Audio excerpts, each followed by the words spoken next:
नमस्कार दोस्तों, service to support में आपका स्वागत है। दोस्तों आज का जो वीडियो आप लोग के लिए बहुत ही खास और महत्वपूर्ण होने वाली है। जी हाँ दोस्तों, अगर आप एक कॉमन सर्विस सेंटर संचालक हैं, सीएससी वीएलई हैं, तो आपको जो है आधार अपडेट सेंटर का काम मिल सकता है।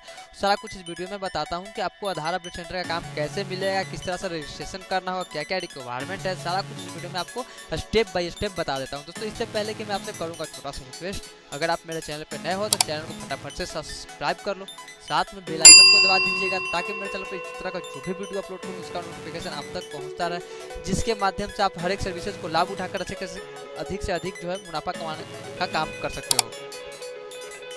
दोस्तों आधार अपडेट सेंटर जो है किन लोगों को कैसे मिलेगा, सो मैं आपको स्टेप बाय स्टेप थोड़ा सा पढ़ के बता देता हूँ और उसके बाद जो रजिस्ट्रेशन करने का प्रक्रिया जो है आपको फिर से बताऊँगा। तो बने रहेगा वीडियो में। थोड़ा वीडियो लॉन्ग हो सकते हैं बट थोड़ा सा वीडियो का स्किप मत कीजिएगा और बारीकी से देखिएगा। दोस्तों वीडियो को लाइक कर दीजिएगा, लाइक करने से वीडियो का मोटिवेट होता है कि वीडियो आप लोगों के लिए कितना यूजफुल रहा। उसके बाद भी आपको कोई परेशानियाँ कोई प्रॉब्लम है तो आप मुझे कमेंट बॉक्स में जाकर मुझे कमेंट करो, तो ताकि मैं उसका कमेंट का आपका जवाब दूंगा, रिप्लाई करूंगा और जो भी दिक्कत है उसका सामना करूंगा। दोस्तों अगर आपको इसके बाद कोई भी तरह का वीडियो चाहिए तो मुझे उसके लिए भी कमेंट कर सकते हो। मैं उस पर जो है अधिक से अधिक कमेंट आते हैं तो उसका वीडियो जो है लाने का काम करते रहता हूँ। जैसा कि आप लोगों को डिजी मेल में एक मेल गया होगा, इस मेल में या आप व्हाट्सएप ग्रुप में होंगे कहीं का ग्रुप में, तो आपको जो है कल के डेट में किस तरह का मैसेज जो है डाला गया होगा डीएम की तरफ से, तो वो जो यहाँ पर साफ साफ लिखा गया है कि dear VLE this is to inform, आपको बताया जाता है कि जो है that you registration for the Aadhaar demographic update centre ठीक सर्विस। कहने का मतलब क्या है, जो आपको जो है आधार डेमोग्राफी अपडेट सेंटर का जो है रजिस्ट्रेशन करने के लिए जो आ गया है, जल्द ही आएगा। उसके बाद क्या लिखा है सो मैं आपको बता देता हूँ। उसके बाद लिखा गया है will being soon brown digital सेवा। कहने का मतलब है उसके बाद you are requested to kindly be aware of any important registration message. कहने का मतलब है कि जल्द ही डिजिटल सेवा पोर्टल के माध्यम से ये काम शुरू होगा। आप जो किसी भी धोखाधड़ी या पंजीकरण या कॉल से सावधान रहे, आपको अनुरोध किया गया है। आपको बहुत सारा फर्जी कॉल्स आए हैं कि जो है आप सीएससी पैसा दीजिए, सीएससी में आपको जो है ये करवा दूंगा वो करवा दूंगा, उससे आप सावधान रहने की बात बताएंगे। उसके बाद आपसे क्या बोला गया है कि अगर आप सीएससी अपडेट सेंटर आधार सेंटर लेना चाहते हैं तो आपको बस कुछ रिक्वायरमेंट्स होना चाहिए, जिसको आपको रिक्वायरमेंट्स पूरा करना होगा, तभी आपको ये चीज़ मिलेगा। वो रिक्वायरमेंट्स कौन सी है पूरी आपको हम यहाँ से बता देते हैं। दोस्तों यहाँ लिखा गया है कि मैंडेटरी रिक्वायरमेंट्स, यहाँ से आपको बताया गया है ये होना आपको पास बहुत जरूरी है। अगर नहीं है तो ऐसे में आप जो है आधार अपडेट सेंटर का काम नहीं मिल सकता है। तो पहला कंडीशन क्या है सो आपको यहाँ बता देते हैं हम। यहाँ लिखा हुआ है कि VLE bank BC code and name of the bank using BC code. कहने का मतलब कि अगर आप वीएलई हैं तो आपके पास बीसी सेंटर होना चाहिए या बैंक का यूजिंग बीसी कोड होना चाहिए। दूसरा है आपका आधार एनईएससी, जो आधार का जो ऑनलाइन एग्जाम दिया जाता है सुपरवाइजर या ऑपरेटर का, उसका सर्टिफिकेट आपके पास होना चाहिए। ऐसा बताता हूँ चीज़ और आपको कि अगर आप सीएससी वीएलई हैं तो आपके पास ऑपरेटर का जो है सर्टिफिकेट होगा तो आपके पास कुछ कम चांसेज बनने को रहेंगे। अगर आपके पास सुपरवाइजर का सर्टिफिकेट है तो बहुत बढ़िया है, अगर नहीं है तो आप फटाफट से रजिस्ट्रेशन करके आधार सुपरवाइजर का एग्जाम दे लें। अगर नहीं पता है तो अब मुझे वीडियो को डिस्क्रिप्शन में जाएं, मुझे कमेंट करके बताएं, मैं वहां से उनको लिंक भेज दूंगा पर्सनल मेल या मैसेज पे, वहां से वो रजिस्ट्रेशन करके एग्जाम दे सकते हैं। तीसरा पॉइंट है ऑपरेटर या सुपरवाइजर को जो है police verification copy not more than 3 months old. कहने का मतलब है जो आधार सुपरवाइजर ऑपरेटर या सुपरवाइजर होंगे उनका जो पुलिस वेरिफिकेशन का जो कॉपी होंगे वो 3 महीना से ज़्यादा पुराना नहीं होना चाहिए। उसके बाद चौथा पॉइंट जो है आपका ऑपरेटर या सुपरवाइजर का आधार होना चाहिए। पांचवा क्वेश्चन जो है सेपरेट लैपटॉप एंड कलर जो है मल्टी फंक्शन प्रिंटर होना चाहिए। जी हाँ दोस्तों, अब पांचवा ऑप्शन बहुत ही वीवीआई, अगर आपके पास लैपटॉप जो है पर्सनल होना चाहिए, उसमें आपको कोई भी सॉफ्टवेयर नहीं अलग से चाहिए, जो है आप सिर्फ आधार का ही उससे काम कीजिएगा।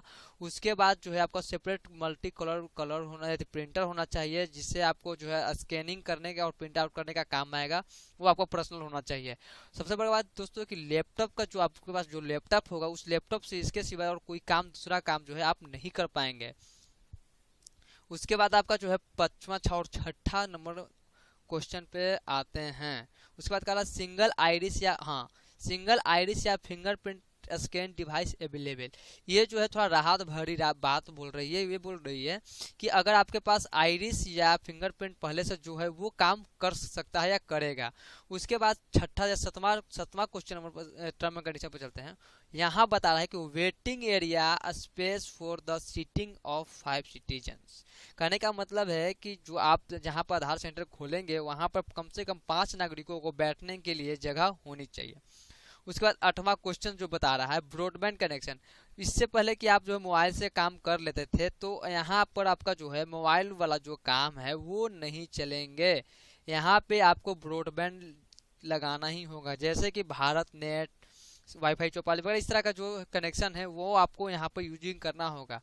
और 9वां क्वेश्चन जो टर्म एंड कंडीशन क्या है, वो आपके पास सेंटर में जो है सीसी कैमरा होना चाहिए, सीसीटीवी कैमरा होना चाहिए। जी हाँ दोस्तों, ये जो सिक्योरिटी रीजन के कारण जो है आपको सीसीटीवी कैमरा लगाना बहुत ही अनिवार्य है। आप सेंटर खोले अथवा ना खोले फिर भी आपको सीसीटीवी कैमरा लगाना बहुत ही जरूरी है।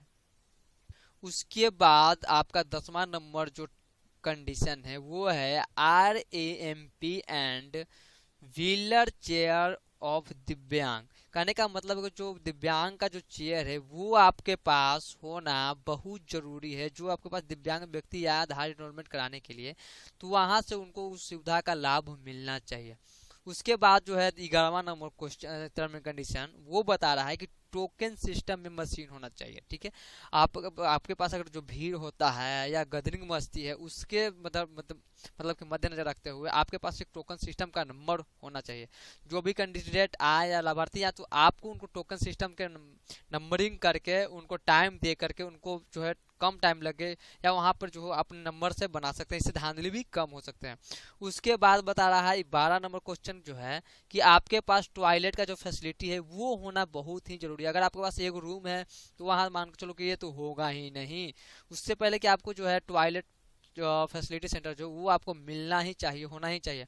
अगर आपके पास कोई भी बंदा आते हैं या वो लेडीज वगैरह जो भी आती हैं तो उनका बीच बीच में टॉयलेट के अगर लग जाते हैं तो उनको लिए आपको जो है टॉयलेट फैसिलिटी का सुविधा रखना बहुत ही जरूरी है, तभी आप इसका रजिस्ट्रेशन कर पाएंगे, अन्यथा आप इसके लिए भूल जाएं। तो ये तो हुआ मैंडेटरी ऑफ रिक्वायरमेंट्स, ये तो है क्या क्या जरूरतें चाहिए इसके लिए वो आपको यहाँ मैंने बता दिया। अगर आपके पास इनमें से सारा कुछ आपके पास है तो आप समझो कि आपके लिए आधार अपडेट सेंटर खुला दरवाजा है, आप ले सकते हैं। अगर नहीं है तो आपके पास अभी भी वक्त है, आप इसको पूरा करके जल्द से जल्द लॉकडाउन खत्म होने के बाद करवा सकते हैं। जैसे कि आप आधार का जो NICT पे एग्जाम नहीं दिए हैं तो आप वहाँ से एग्जाम दे लेंगे। उसके बाद अगर आपके पास BC पॉइंट का कोड नहीं है या BC पॉइंट आप नहीं बन पाए अभी, तो आप फटाफट से उसकी अपने DM जो है उनसे बात करके वो कर लीजिए। उसके बाद आप एक अच्छी सी रूम देख लीजिए जहाँ पर सारा फैसिलिटी मिल सके। अगर आप BC पॉइंट लेंगे तो आपको यहाँ से ऑलरेडी ये चीज़ मिल जाएंगे, तो इसके लिए आप थोड़ा सा चिंता कम रहे तो आपके पास मैनेज हो जाएंगे। लेकिन इससे पहले कि जो भी ज़रूरतें वाले सामान है वो आपको पूरा करना बहुत ही ज़रूरी है, तभी आप इसका उपयोग कर पाएंगे, अन्यथा आप इसका उपयोग नहीं कर पाइएगा। ऐसा नहीं है कि कुछ ही VLE भाइयों के लिए मिलेगा या चैंपियन के लिए मिलेगा, नहीं, ऐसा कोई बात नहीं दोस्तों। यहाँ पे सभी को मिलेगा, जो रिक्वायरमेंट को पूरा करेंगे उन सभी को मिलेगा। दोस्तों ये तो सारी कंडीशन मैं आपको बता दी। अब बात आता है रजिस्ट्रेशन की, आप रजिस्ट्रेशन कैसे करेंगे। तो दोस्तों यहाँ पर मैंने आपको पहले ही बता दिया हूँ कि जो यहाँ बताया गया है दिनेश त्यागी सर और IT minister Ravishankar Prasad sir ने बताया कि जो अभी आ रही है, आया नहीं है, आएगा जैसे ही आपको अपडेट कर दिया जाएगा। इससे पहले आपको सावधानी रखने की बात कही है कि किसी भी फ्रॉड के चक्कर में आप न पड़े, इससे आपको पैसा का नुकसान या कुछ हैक भी हो सकता है। तो ऐसी फ्रॉडबाजी, बहुत सारा फ्रॉड कर रहे हैं लोग, बहुत सारा फर्जी साइट बना रखे हैं, बहुत सारा फर्जी जो डिजिटल सेवा के माध्यम से इस तरह के फर्जी बनाकर आप पैसा कमाने की बात कर रहे होंगे। तो ऐसा फ्रॉड के चक्कर में आप न पड़ें और सावधानी बरतें। जैसे कि आपको लाइव सर्विसेज होंगे तो आपको सूचित या DG मेल के माध्यम से बता दिया जाएगा। दोस्तों ये वीडियो आज के लिए इतना ही। बहुत बहुत धन्यवाद वीडियो देखने के लिए। वीडियो अगर अच्छा लगे तो चैनल को सब्सक्राइब कर देना, लाइक कर देना। वीडियो को लाइक करने से वीडियो को मोटिवेट होता है। अगर इसके बाद भी कोई दिक्कत आता है तो मुझे कमेंट बॉक्स में जाओ, मुझे कमेंट करो। दोस्तों मैं आपको बताता हूँ कि आप मुझे कमेंट करोगे तो जैसे ही डिजिटल सेवा का जो लिंक मिलेगा तो आपको उस कमेंट्स के माध्यम से उस लिंक को आप तक पहुंचा दूंगा या भेज दूंगा, आप वहां से देखकर इजीली कर सकते हैं। वीडियो देखने के लिए बहुत बहुत धन्यवाद। आपका दिन शुभ रहे।